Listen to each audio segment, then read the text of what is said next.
Evangelho segundo escreveu Lucas. Deixe ela aberta no capítulo 8. Você pode também abrir o seu celular, o seu sabre de luz, e conectar em Lucas 8, mas deixe no modo avião, offline, para que o diabo não entre pelo WhatsApp nem pelo Instagram, para tirar a sua atenção. Atenção é na palavra. Esta semana, mais propriamente sexta-feira, eu olhei os trends da semana. Ou seja, quais os assuntos no Google foram mais comentados nos últimos 7 dias? O que mais foi pesquisado? O que mais foi comentado? Quais os trends da semana? O primeiro, disparado, foi a morte do Charles Kirk. Querendo saber quem ele era, como é que ele era. Depois, o assassino dele. As pessoas queriam saber sobre esse ativista conservador que carregava a verdade, defendia nas universidades, tentava colocar luz na mente de uma massa que está sendo dominada por um conceito. O segundo assunto, ou entre os 10 assuntos, não vou colocar o segundo, mas entre os 10, estava ali Bolsonaro, a condenação do STF. Também a derrubada do governo comunista de Nepal. Mas houveram algumas coisas que eu achei engraçado. Coisas que são única e exclusivamente do Brasil, mas que são fúteis. E como quando você pesquisa os trends da semana no Google, ele também dá os milhões de pessoas que acessaram ali, eu fiquei impressionado com os milhões de pessoas que procuraram Bolívia versus Brasil, Botafogo versus Vasco, Cruzeiro versus Atlético, a poesia citada pela ministra Carmen Lúcia, iPhone 17 e os Backstreet Boys.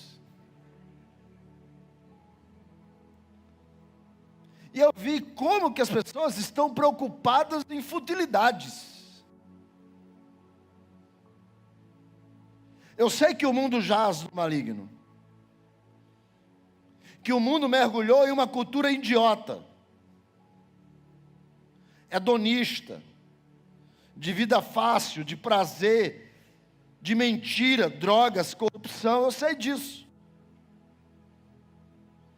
Mas olhar os trends, que eu já venho olhando umas 3 semanas, desde quando disseram que o assunto mais comentado na internet era o moranguinho do amor. Eu falei, gente, vocês estão de brincadeira comigo. Porque você tem uma enciclopédia ali. Mas as pessoas perdem tempo no moranguinho do amor, na poesia de Carmen Lúcia, no iPhone 17, no Backstreet Boys. Só que, quando Jesus veio a este mundo, que está escrito que ele veio na plenitude dos tempos, e a ideia de plenitude dos tempos usado na Bíblia é fim de uma era, começo de outra. É uma virada de chave, uma virada de tempo. Quando Jesus veio, Roma dominava. Havia um império que controlava o que as pessoas deveriam pensar. Havia uma dominação, e essa dominação estava impondo a cultura do pão e circo. Barriga cheia e distração. O resto não importa. E com isso, o império trazia o sexo livre, debochava das religiões, o imperador era Deus, e o povo vivia para pagar imposto. Não está muito diferente dos nossos dias. E naquela época também havia as redes sociais. Qual era? Se chamava Via Ápia, a estrada romana, que conectava as cidades, e de maneira tal que ela misturava as culturas. A Via Ápia era uma estrada econômica, mas que conectava os povos. E a Via Ápia trazia a diversidade, porque pegava essa cultura e trazia para aqui, e pegava essa cultura e levava para lá. E quando as culturas são subjugadas, nós perdemos a nossa identidade. Porque a nossa identidade, quem nós somos, se baseia na cultura que nós fomos criados, desenvolvemos e acreditamos que é certo. Por isso que a linguagem faz parte. O modo de ser homem, de ser mulher. Aquilo que você entende por família. Então, a cultura, ela traz identidade a um povo, a uma nação. E essa identidade, quando ela é ameaçada, ela instiga as pessoas a ir em combate a essa ameaça. A nossa valorização, ela se baseia na nossa cultura. E a Via Ápia, as nossas redes sociais de hoje, elas conectavam os povos de maneira tal que ela trazia uma diversidade e desvalorizava a cultura local. E o Império Romano fazia com que a religião nada mais fosse do que um instrumento, um braço do império para dominar as pessoas a não se rebelarem contra o rei. Ou seja, havia um mundo de pecado, um mundo de dominação, um mundo onde a mente das pessoas estava bloqueada, eram cegos. A fé era só um instrumento de dominação. E é nesse contexto de prisão mental e política que Jesus vem. Que Jesus chega. Quando Jesus chega, ele está na contramão do Império Romano.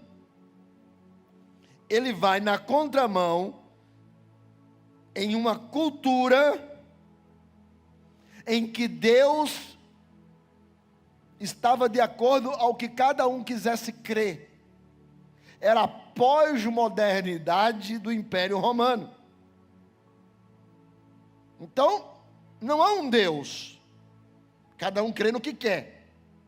O verdadeiro Deus é o imperador, ou entre os deuses. Era César. Então, Jesus vem e ele começa a pregar. E tanto Mateus, Marcos, Lucas e João diz que o início da sua mensagem é a seguinte: o reino de Deus. E o que é o reino de Deus? O reino de Deus não é uma organização física, não é uma estrutura política. O próprio Jesus diz: o reino de Deus está em nós, dentro de nós.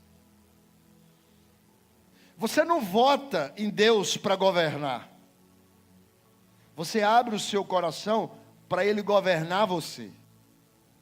Por isso que na oração do Pai Nosso é: Pai Nosso que estás nos céus, seja feita a tua vontade na terra, como é feita no... Então é esta vontade de Deus que governa aquele que quer. A vontade dos céus, que é feita na terra, isso é reino de Deus. A igreja chama isso de doutrina. Doutrina é a vontade de Deus revelada. É o que Deus quer para a minha vida, Deus quer para a sua vida. E quando nós fazemos aquilo que Deus estabelece como certo, isso é doutrina. Doutrina não é vontade humana, doutrina é vontade divina. Vontade humana é usos e costumes. Deus não está preocupado se a mulher usa calça ou saia. Deus não está preocupado se a mulher corta o cabelo ou não, se o homem usa barba ou não, se tatua ou não. Deus não está preocupado com isso, por incrível que pareça. Quem está somos nós.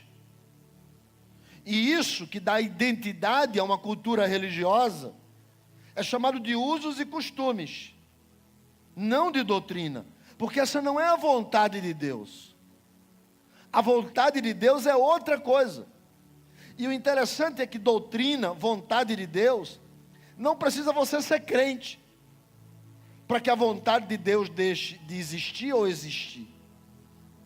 Por exemplo, se você pode até nem crer na lei da gravidade. Não, esse negócio de lei da gravidade não existe. E você decide andar, saindo do 15º andar pela varanda. E o que é que vai acontecer? Você vai cair, vai se esborrachar lá embaixo. Sim ou não? Mas você não crê na lei da gravidade. Ora, o fato de você não crer, não quer dizer que ela não exista. E tem muita gente que não crê em Deus, e isso não significa que ele não existe.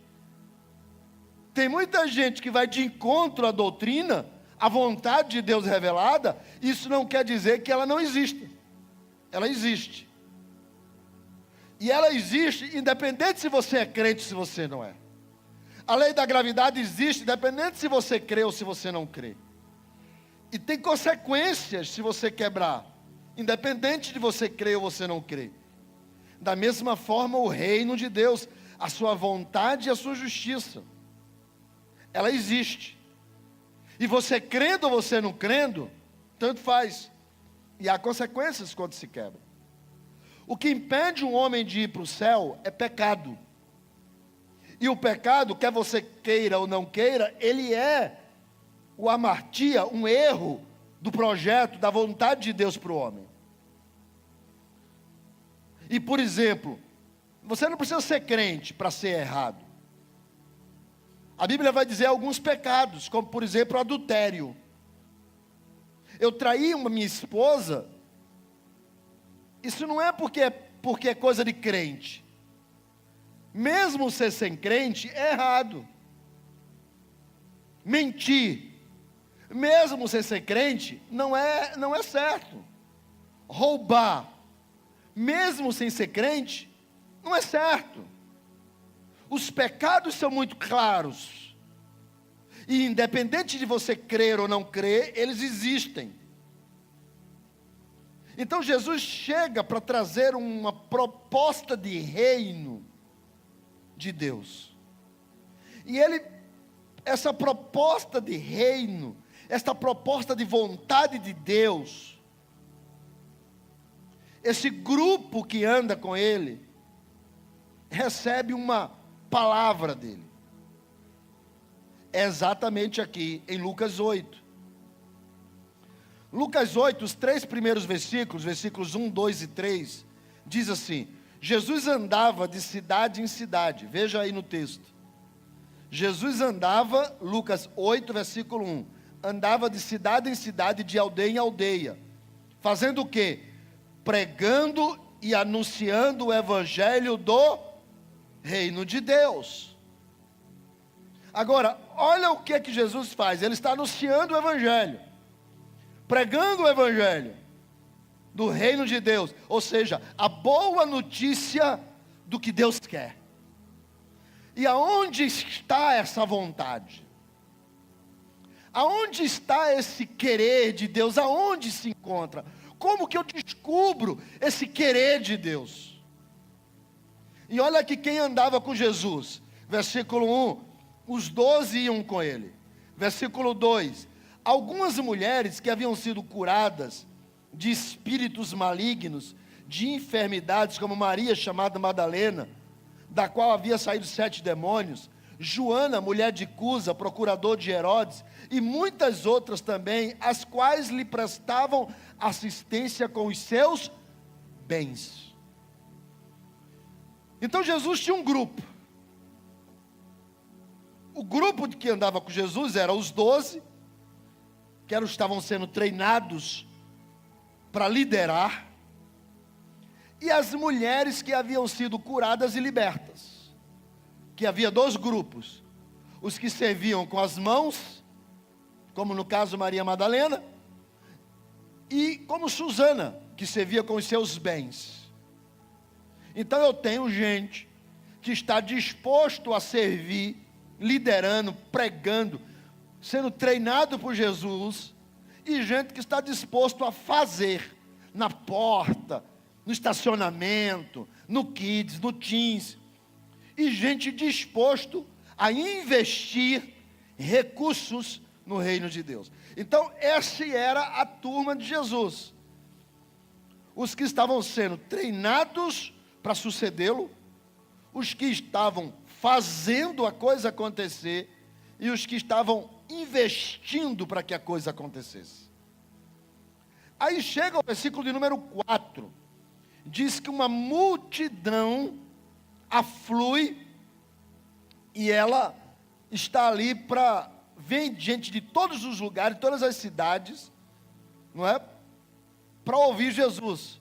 E Jesus decide contar uma parábola. Multidão sempre é o povo que só quer benefícios. Gente que não está no grupo desses 3.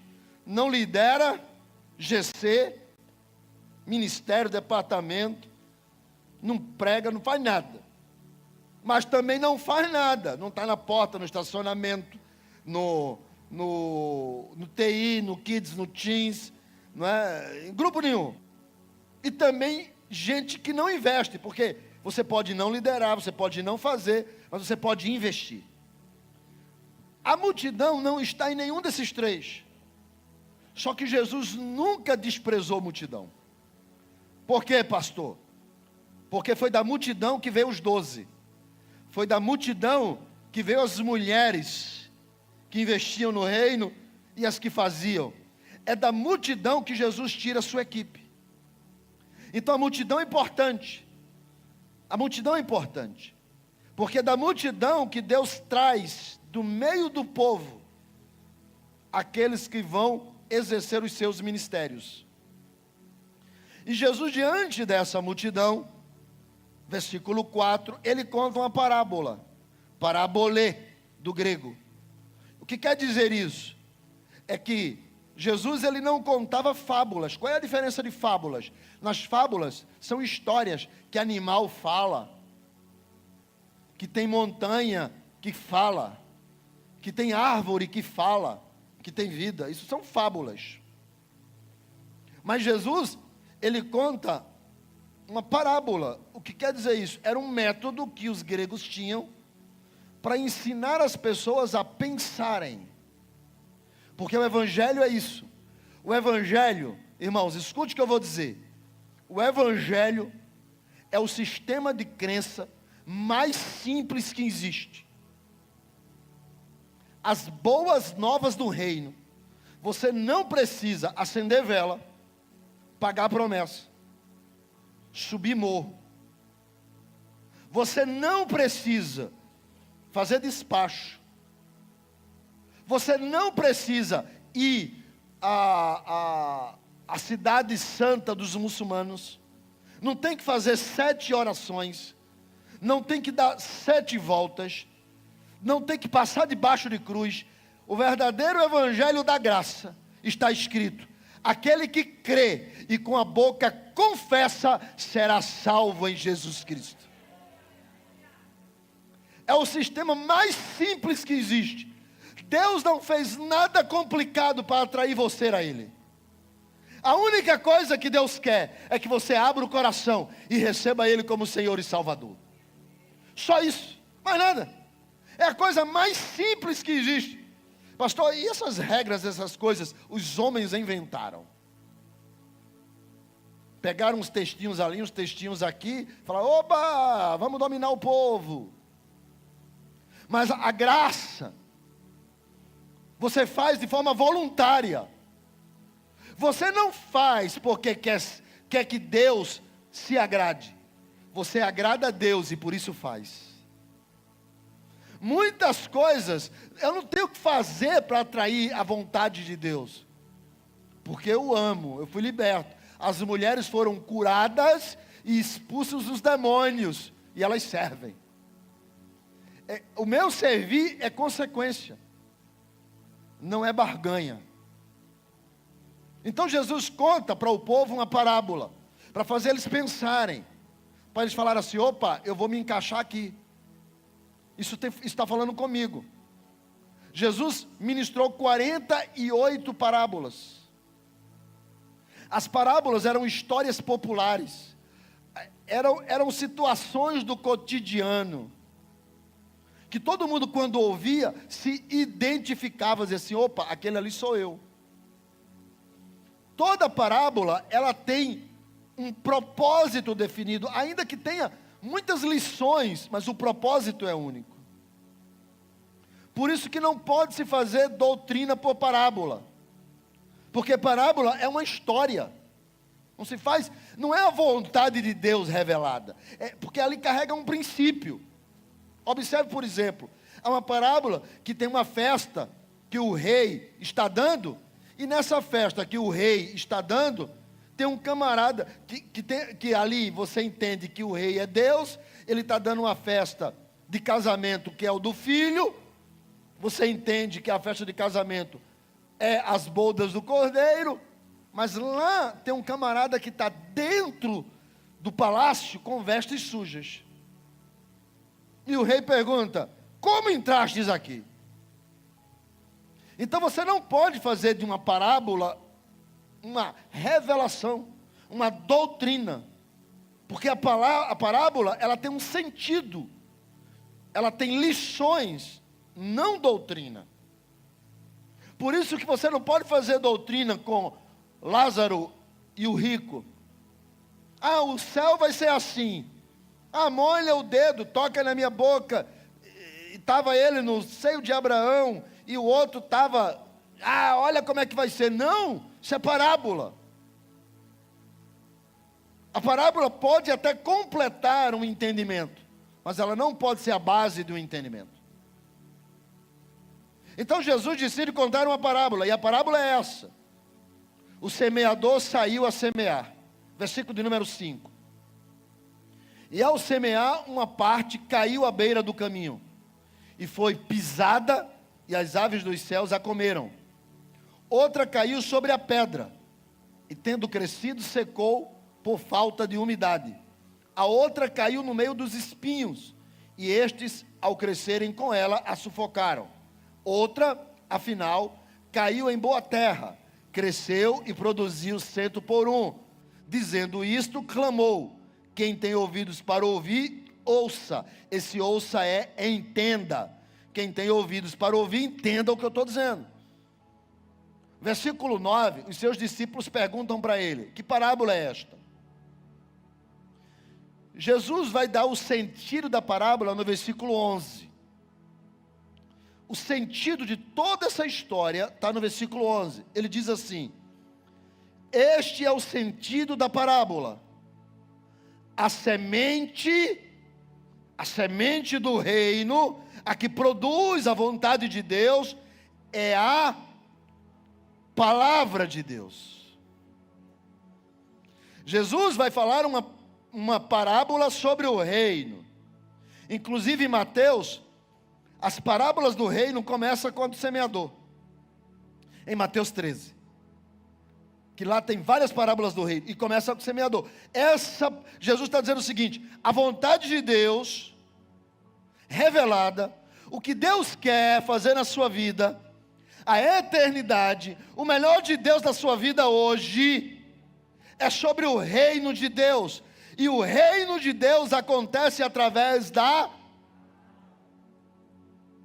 Então Jesus vai contar a parábola do semeador, alguém que saiu para semear. Então eu já encontro ali uma pessoa que eu posso até me identificar com ela, o semeador. Só que o semeador não ficou parado. O semeador, começa dizendo, o semeador, versículo de número 5, saiu. Saiu a semear. Ou seja, para que a palavra produza efeito, é preciso que você se movimente. Quem fica parado, não produz. Já está escrito no famoso profeta cearense: jacaré parado vira bolsa de madame. Fulano de tal, capítulo 4, versículo 3. Ou seja, a palavra produz quando alguém se movimenta. Todos nós que estamos aqui somos resultados de alguém que se movimentou.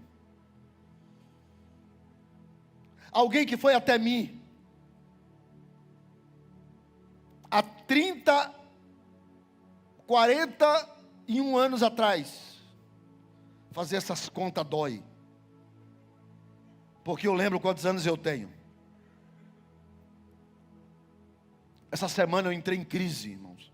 Eu estava lendo um livro e o camarada disse assim: Deus fala com os velhos, aqueles de 55 anos. Eu falei, eu?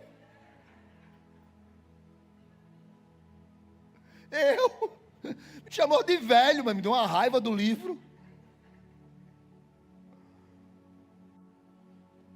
Há 41 anos atrás, alguém se movimentou, foi até mim e falou de Jesus.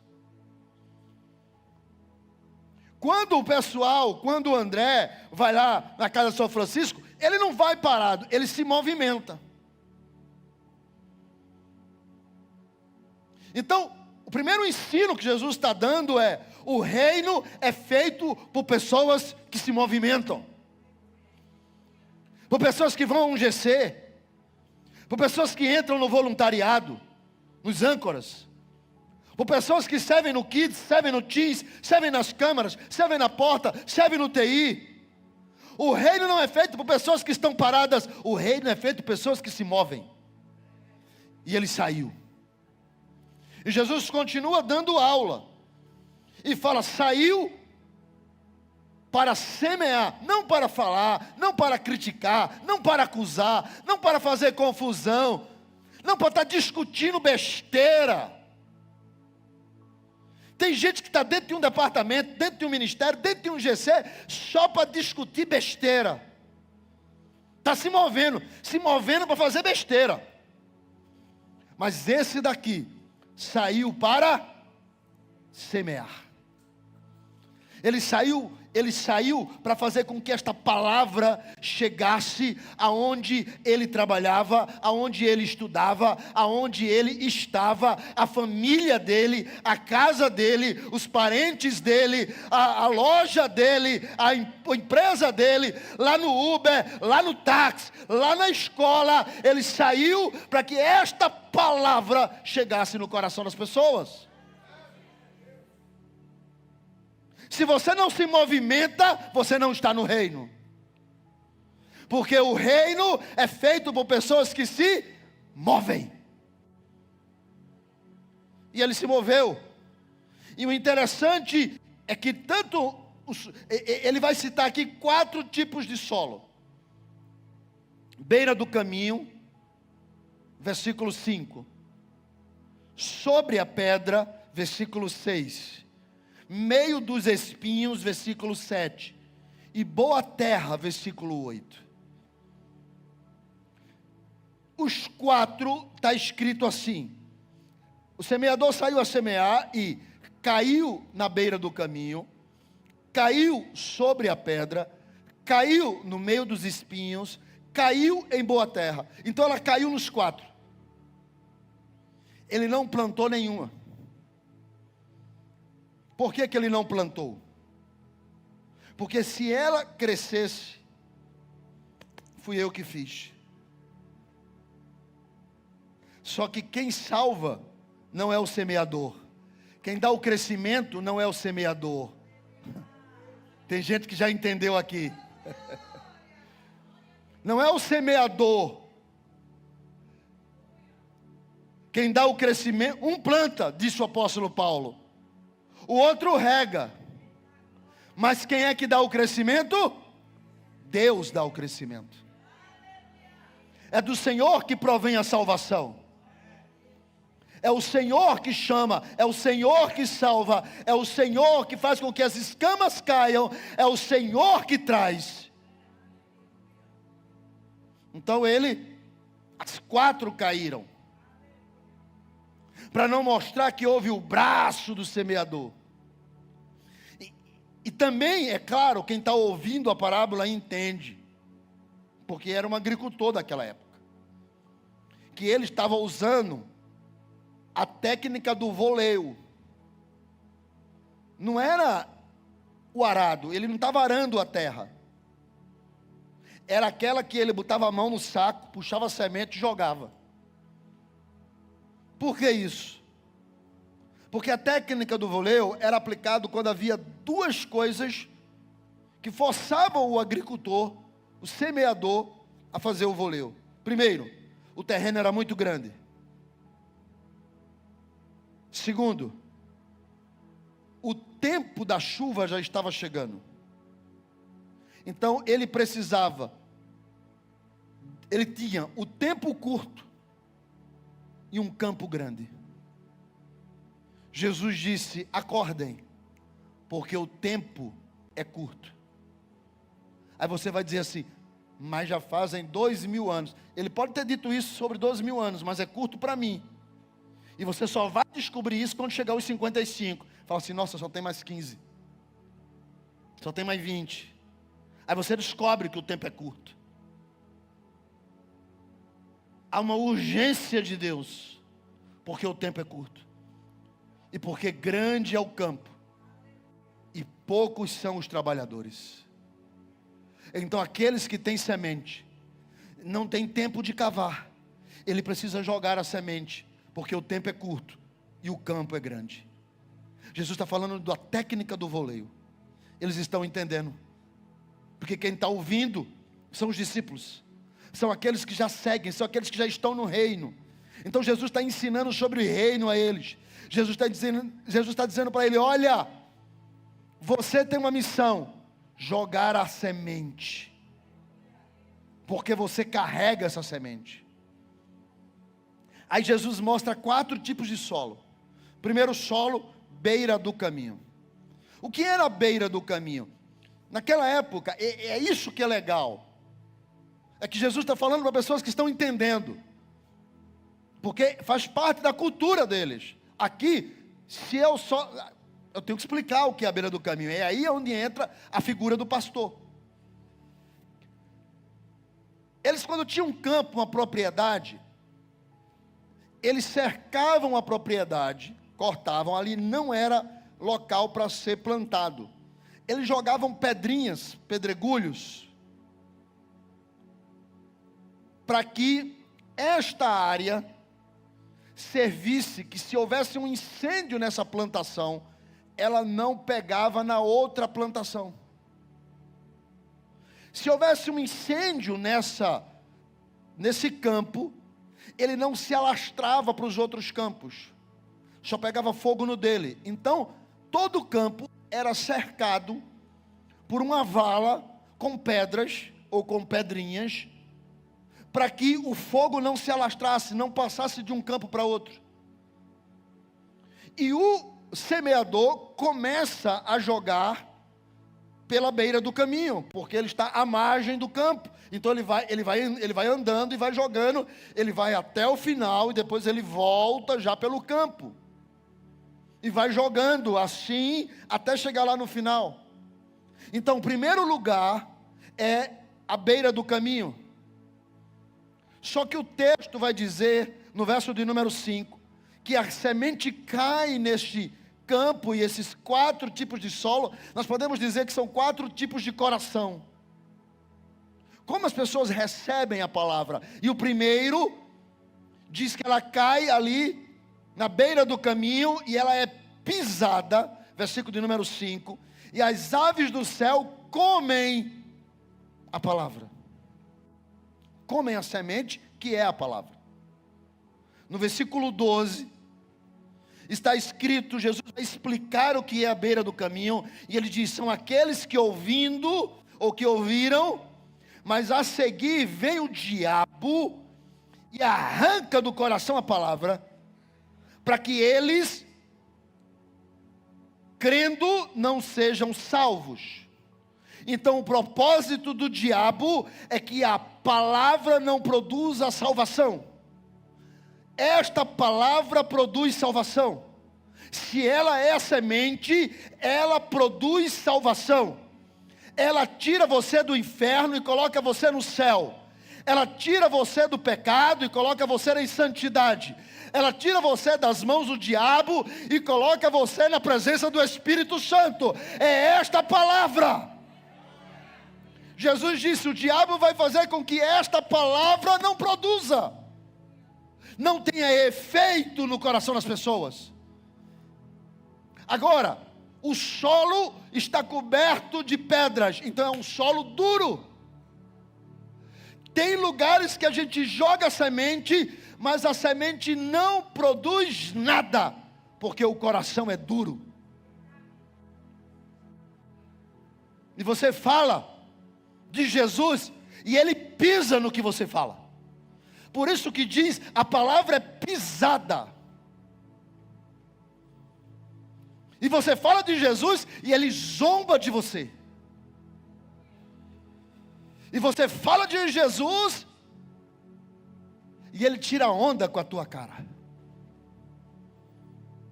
Como se ele fosse o certo e você fosse o idiota. Jesus disse, tem coração que é beira de caminho. A semente vai cair, mas o diabo vai lá e vai arrancar. E ele arranca com essa cultura woke que está aí. Ele arranca com essas ideias pagãs que estão aí. Ele arranca com os escândalos que estão aí.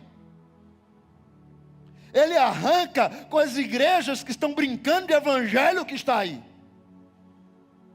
E ele vai arrancando, para que a semente não cresça, para que o evangelho não produza o que ele é para produzir: salvação, vida eterna, libertação, o melhor de Deus. Ele não quer que isso aconteça.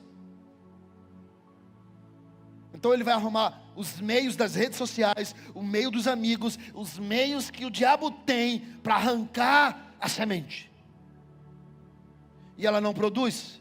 A palavra é desprezada, a palavra é ignorada, a palavra é jogada ao lado, é tida como somente mais um livro que contém a palavra de Deus. Um livro a mais igual ao dos budistas, um livro a mais igual aos maometanos lá, os islamitas, um livro a mais. Não, não é. Jesus disse, aquele que crê na palavra, crer em mim. E Jesus disse, se você aceitar, se você deixar, eu e o Pai viremos a você e faremos morada. Então a palavra é única, só tem ela é infalível, ela é inspirada, ela é revelada, ela é a verdade, ela é a vontade de Deus para nós. Mas o que é que o diabo quer? Que você não creia, porque se você crer, você será salvo. Então ele não quer que você creia. Deixa eu dizer uma coisa para vocês. A guerra do diabo não é contra você, por incrível que pareça. Porque nos países muçulmanos ou nos países comunistas, se uma pessoa negar a Jesus, ela volta a viver a vida dela. Então não é sobre ela, é sobre o que ela crê, é sobre a palavra que ela defende. Por isso que não é sobre você, é sobre o que você carrega, sobre o que você crê, sobre o que você defende, sobre o que você leva, porque é a palavra que vai te levar para o céu. Então o diabo quer tirar essa palavra de dentro do seu coração, porque se tirar, ela arrebenta com você. Todas as vezes que a história é citada, os homens querem é pisar na palavra, devorar a palavra, desqualificar a palavra, zombar da palavra. É a semente que é arrancada, porque é a semente que produz vida eterna. E aí vem um segundo tipo de solo. Versículo de número 6 diz que ela caiu sobre a pedra, e ela cresceu e secou. Já esta semente, a que veio sobre a pedra, ela cresceu, desenvolveu, se produziu, brotou. Diferente do primeiro solo, que ela não chegou nem a germinar, a do segundo solo cresceu. Mas observe o que Jesus diz no verso de número 6. Outra caiu sobre a pedra e, tendo crescido, secou, por falta de umidade. Ela secou por falta de umidade. Veja o versículo de número 13. A que caiu sobre a pedra, isso é Jesus explicando. São os que, ouvindo a palavra, recebem com alegria, mas não têm raiz. Diga, não tem raiz. Diga de novo. Mais uma vez. Não tem raiz. Então Jesus diz, elas não têm raiz.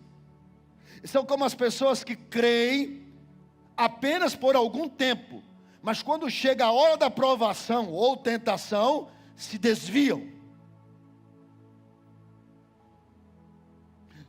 No verso de número 6, Jesus está dizendo que a semente cresce, mas seca, por falta de umidade. O que é umidade?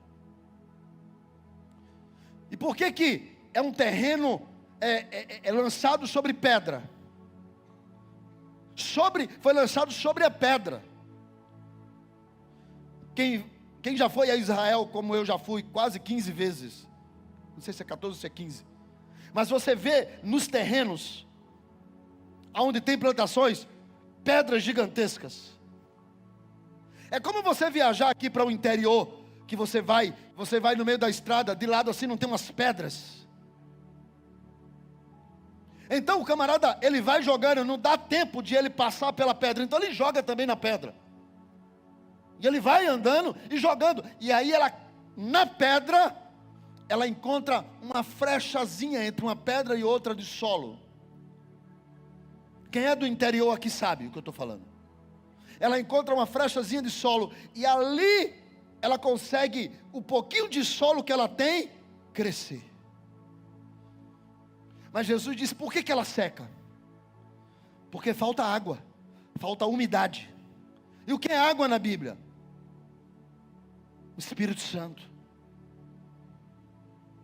Jesus está dizendo, somente a palavra não basta. Vai chegar uma hora que quando você for colocado contra a parede, você vai secar. É preciso não apenas a palavra, é preciso o Espírito Santo. Jesus está dizendo, é preciso também que haja umidade. Você tem a palavra, mas a palavra precisa encontrar umidade, para que você possa desenvolver raiz, para que ela possa crescer. Porque vai chegar uma hora que a tentação vai bater na porta. Vai chegar uma hora que a provação vai bater na porta. E sabe o que é que vai contar? Não é o que te disseram, não é o que muitas vezes você olhou o que está escrito, mas é o que você sente. E você vai dizer, ninguém arranca isso daqui de mim. Ninguém tira isso daqui de dentro. Eu sei, eu sinto, eu tenho essa experiência, eu tenho a presença dele na minha vida. Por isso que Jesus disse, sabe por que vocês erram? Porque vocês não conhecem a palavra e o poder. Jesus não disse somente poder, mas Jesus também não disse somente palavra. Jesus disse que a palavra encontra o poder, e o poder produz a palavra. E ela seca porque não tem presença. E aí vem o terceiro tipo de solo. Terceiro tipo de solo, versículo de número 7. E outra caiu no meio dos espinhos, e estes cresceram com ela e sufocaram. Enquanto que à beira do caminho, a palavra nem produz, o cara nem vem para a igreja. O segundo tipo, que é a pedra, que falta umidade, o cara vem para a igreja. Está empolgado, alegre, e participa do coral, e quer entrar, e faz teste do louvor, e o cara está animado, mas na primeira chapoletada ele sai. Porque não tem a presença.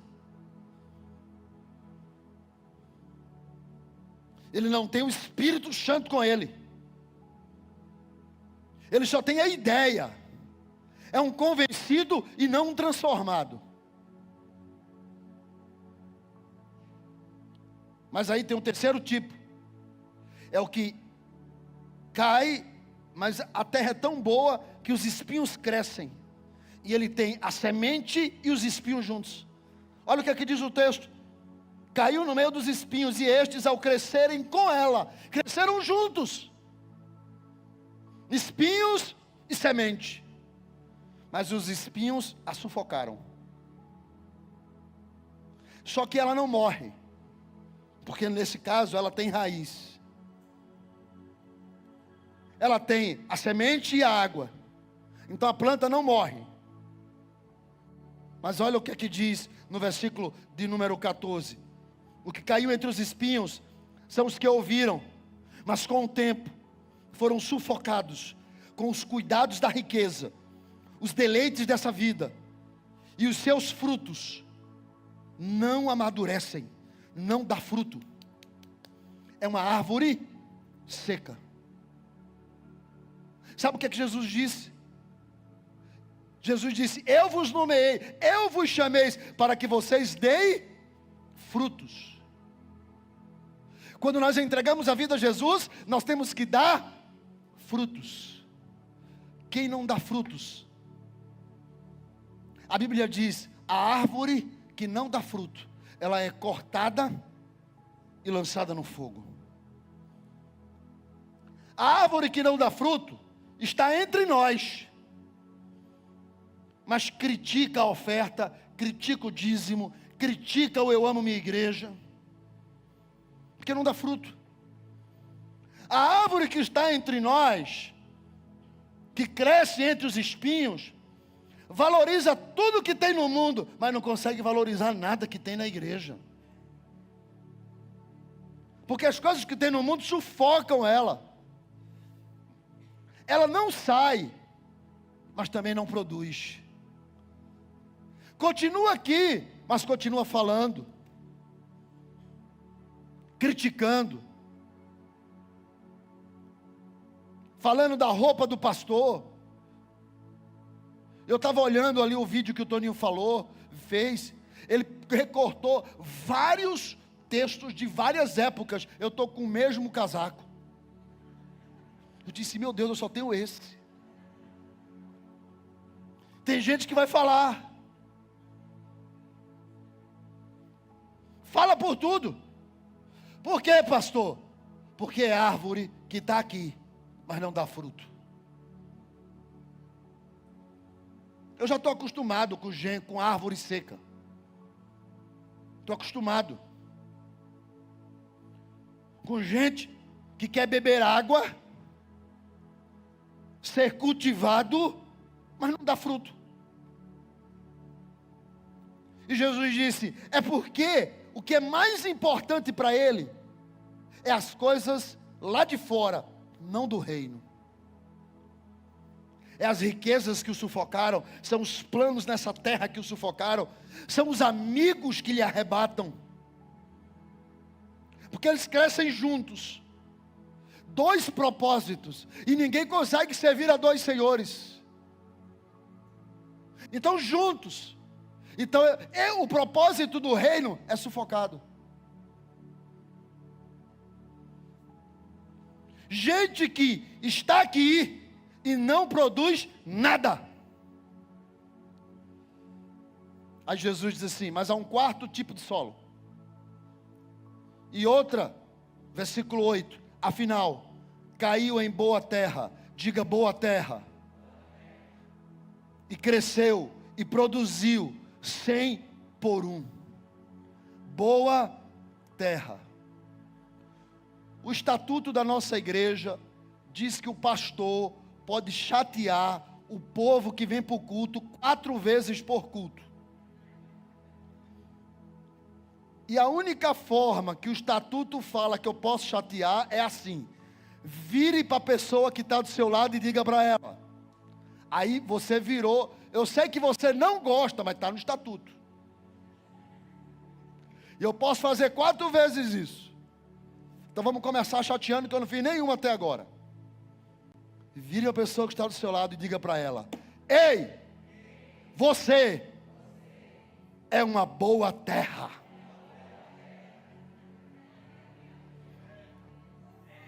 Agora diga assim, para não ficar igual uma igreja que tem aí, para não ficar só em minhas palavras, eu também sou uma boa terra. Você é uma boa terra. Eu sei disso.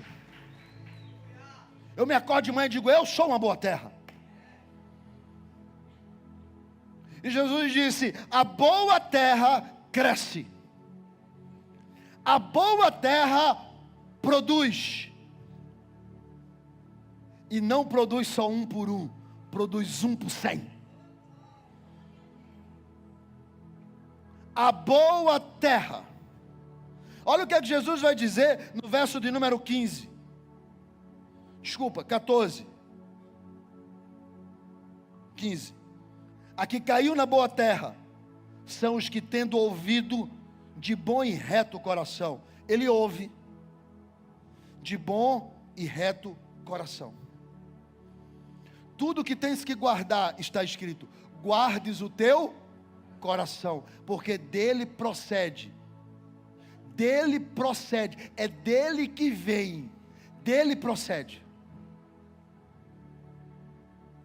Jesus disse: se os teus olhos forem bons, todo o teu corpo será luz, mas se os teus olhos forem maus, todo o teu corpo será trevas. Ora, o que são os olhos, senão a porta do coração? Por isso que Salomão disse: é necessário que você guarde os seus olhos, os seus ouvidos, as suas mãos e os seus pés. É o que você ouve, é o que você vê, é o que você faz, é por onde você anda. Ou seja, se você brinda o coração das coisas que você vê, das coisas que você ouve, das coisas que você faz e dos lugares que você está, então o seu coração está brindado. E esse coração, ele se torna bom e reto. É os olhos da alma. Nada em si é ruim, nada em si é mal, mas é como eu vejo isso. Então Jesus está dizendo: a boa terra é aquele que tem um coração que está disposto a olhar e ver que Deus é Senhor e soberano sobre tudo e sobre todos. Eu olho e enxergo coisas boas. Eu vou usar a minha terceira vez. Vira a pessoa que está do seu lado e diga assim: os meus olhos são bons. Por isso que eu olho para você e enxergo você pagando um lanche para mim aqui na cantina.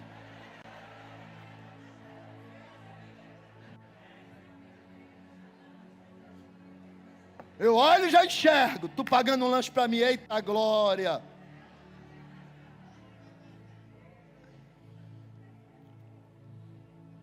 A boa terra é o coração que está disposto a receber a palavra. A boa terra é o coração que está disposto a produzir. A boa terra é o coração que está disposto a pregar. A boa terra é o coração que está disposto a falar. Sabe o que é a boa terra? A boa terra acontece lá na faculdade. Na faculdade a boa terra acontece. Porque aonde, ao invés de eu estar calado, eu estou falando de Jesus. Sabe onde é que acontece a boa terra? Acontece no meio da minha família. Porque todo mundo olha para você, mas eu ali como crente em Jesus, eu estou dizendo o quanto que Jesus mudou e transformou a minha vida. É a boa terra do trabalho. Que lá no meu trabalho, lá na minha empresa, lá onde eu estiver, eu estou disposto a lançar semente, eu estou disposto a multiplicar, eu estou disposto a ser canal de Deus sobre aquelas pessoas. Jesus está dizendo, o reino de Deus é feito com semeadores que saem e por boa terra que produz. Se você produz no reino de Deus, sabe quantas pessoas chegam até aqui? Há 41 anos atrás, eu estudava em uma escola aqui perto. Lá nessa escola eu conheci alguns amigos e nós começamos a fazer um monte de besteira juntos. Fumar baseado na hora da aula, saía da aula, ia para o cantinho lá, fumar um baseado. Depois, junto com os amigos, começamos a vender os baseados. Já naquela época eu já tinha espírito comerciante. Vender os baseados lá na sala para a galera. Eu vendia caneta. O camarada abria a caneta, dentro já tinha um cigarrinho. Um amigo meu, um dos caras da sala, nós morávamos próximos e a gente ia e voltava junto. E ele era uma boa terra. E ele era um semeador. E eu chamei ele para ir para alguns lugares. Falei, cara, tem vai ter um evento aqui do MR8. Quem sabe o que é MR8? Sabe não, né? Movimento Revolucionário 8 de Outubro de Che Guevara. Eu era um dos que cabeçava. Com boinazinha vermelha e bandeira vermelha. Jesus tem poder. E eu chamei ele, falei, cara, vamos para lá. E ele falou, eu vou. Numa condição. Qual? Se você for comigo para a igreja. Eu disse, essa condição está descartada. Aí eu comecei um grupo de teatro lá na escola. E no grupo de teatro, ele entrou. Perto de nós nos apresentarmos. Com verba da prefeitura. Ele e mais um grupo de crentes que estavam no teatro que ele levou, disse, nós vamos sair. E eu disse, assim vocês me ferram. E ele disse, não, nós vamos sair. E eu disse, mas não pode, daqui a 2 semanas a gente se apresenta. Eu não tenho como substituir vocês. Ele falou, mas existe uma condição.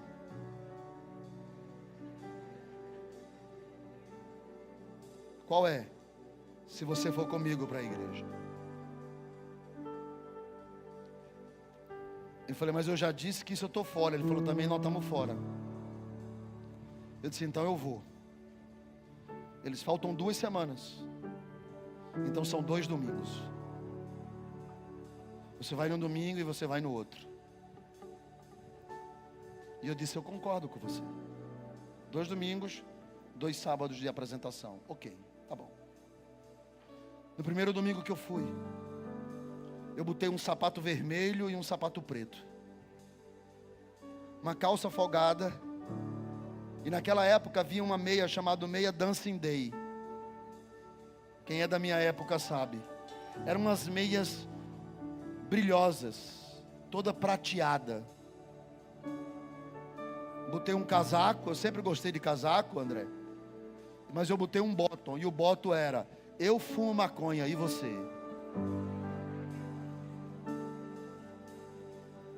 E eu fui para a igreja. Só que quando eu cheguei, que eu fui tarde, tinha tanta gente que não tinha espaço para mim. Então me botaram sentado na frente. O pregador pregando e eu com meu boto. Eu fumo maconha, e você? E ele pregando, pregou. Quando ele acabou de pregar, eu doido para ir embora, ele virou e falou assim: e você, jovem, vai entregar a vida para Jesus? E eu disse: hoje não. Hoje não. Ele disse: quando? E eu disse: outro dia, mas hoje não. E aí ele disse uma palavra terrível, a palavra mais horrível que eu já ouvi: não sairemos daqui esta noite enquanto ele não aceitar.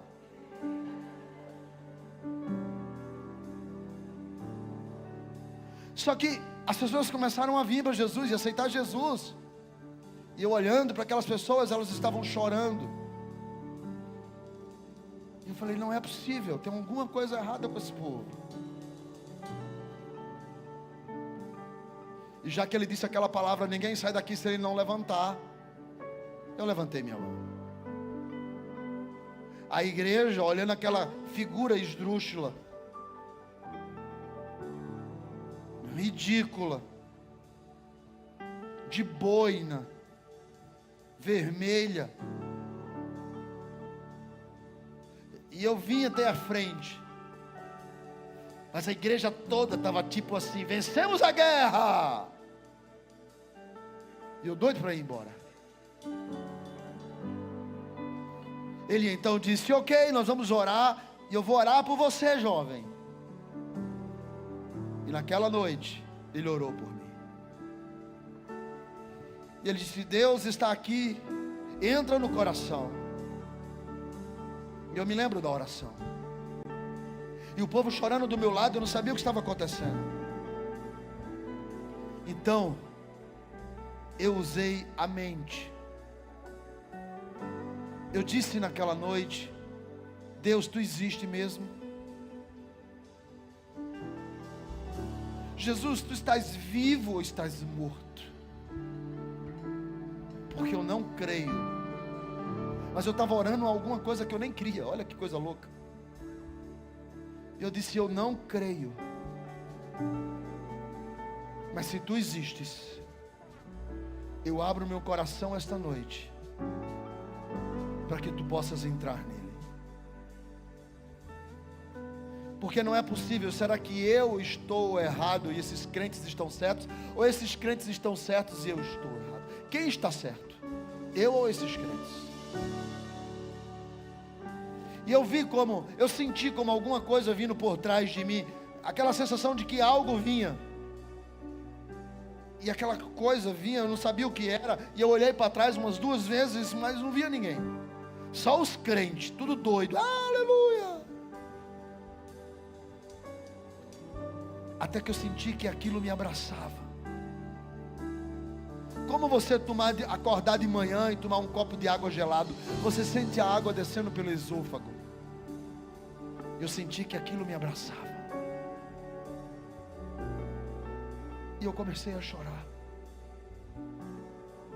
Porque eu comecei a me lembrar das coisas que eu tinha dito para os meus pais, das coisas que eu tinha feito com os meus avós, da vida ruim que eu vivia e achava que era boa. Eu comecei a chorar.